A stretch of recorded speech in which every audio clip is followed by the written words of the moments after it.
Let's talk about these answers here. Find the following limits or values of the function. So what we're going to do is we're going to take f of x, which remember f of x is it's your y. That's your y variable, and this is your x variable. So the function of x, what's the limit of the function of x as x goes to, this first one here says negative infinity. That's a negative infinity. As x goes to negative infinity. So let's jump on the graph. As x goes to negative infinity, what's happening to the function value? And you can see the function value, I think your answer is wrong here. Should be -3, isn't it -3? He said that each box is a half. Oh, each box is a half. Well, that makes a little bit more sense. So each box is a half. That would be a pretty important thing to know, the scale of this. So if each box is scaled at 1/2, that as x gets bigger and bigger, imagine you're a little dot on this graph, and as x gets bigger and bigger and bigger, what's the y value getting closer and closer to? It's getting closer and closer to this line right here, which is -2, because they're intervals of 1/2, increments of 1/2. So do you see how that graph, how it's going off this way? That's why the limit as x goes to negative infinity is -2. How about the limit as x goes to positive infinity? Well, that's over here. Jump on the graph. Look how I'm up on here on the graph. And it's getting closer as I'm going, as x is going this way. So imagine having your, like if you have a graphing calculator, tracing it and looking at what's happening, or looking at the t-chart even, and what's happening to the y values.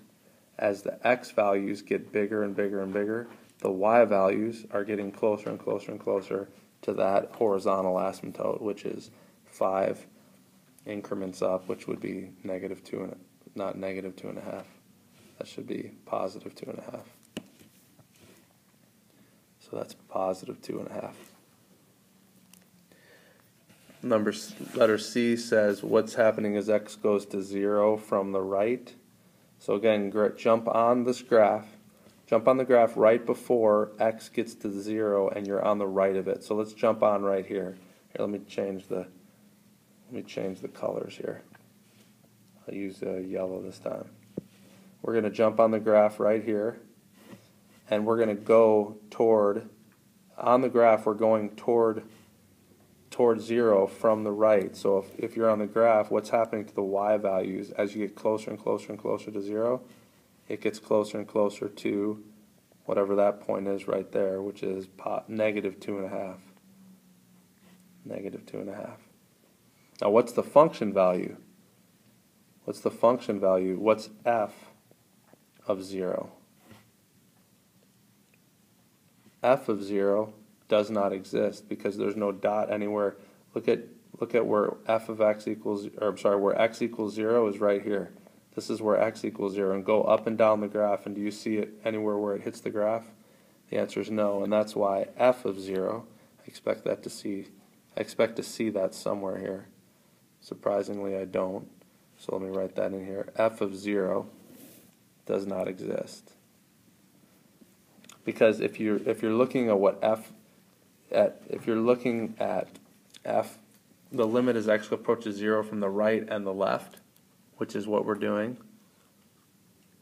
Oh, I'm sorry. That's why that is the right answer, because that's not infinity. That's 0 from the left. So the limit as x approaches 0 from the left is -2.5. The limit as x approaches 0 from the right, which is C, is -2.5, because see how no matter if you're coming from the left or from the right, as you get closer to 0, you would expect the value to be -2.5. Now what is the function value at 0? It does not exist. But the limit as x approaches 0, since from the right and the left it's the same thing, that means the limit is -2.5. That's how you do those things. Let's look at some other ones. The limit as x approaches 7. So let's go over here to 7. Here's, let's see, where's our graph? 1, 2, 3, 4, 5, 6, 7. The limit as x approaches 7, so let's jump on this graph. See how I'm jumping on it from the right and from the left? What would I expect the value to be? That 2.5. I would expect it to be 2.5. What is the value? What is f of 7? Meaning when x is 7, let's look at the dotted line on this graph and tell me where it hits. It hits right here, which is negative 2.5. And that's why that is the correct answer. So let's look at another example here. Let's look at, this is sometimes an interesting point when it jumps like this. Right here at, what is that, 1, 2, 3, 4? At 4, what is the limit as x approaches 4? This is 4 right here on the x-axis. Jump on the graph, and what is it getting closer to from the left? It's getting closer to negative 1. See how that's it? Negative 1? Mm-hmm. And what's it getting closer to? Let me erase all that. What's it getting closer to as I come from the right? So there's negative 1.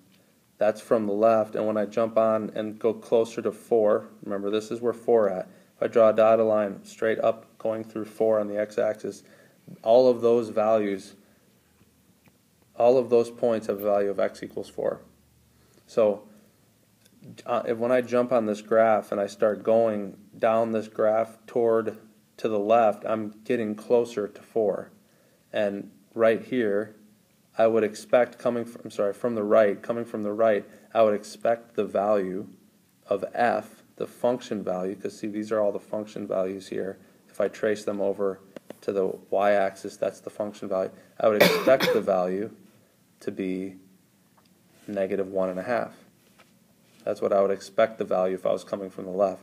If I was coming from the right, I would expect the value to be negative 1. So from the left, it's negative 1.5. I'd expect the value to be from the right. And so the limit does not exist as x goes to 4. Do we have that as an example here? I don't even know if that's one of our problems on this worksheet. Doesn't look like it is. So let's make that up. Let's write that here. The limit as x goes to 4 from the right is of f of x equals, from the right, that was this side, I would expect it to be negative 1.5. The limit as x goes to 4 from the left of f of x, the limit of f of x, what would I expect f of x to be as it goes? I would expect it to be negative 1. And so what is the limit as x goes to 4 of f of x? Does not exist, because it's different from the left and right. D, N, E. So those are a few examples.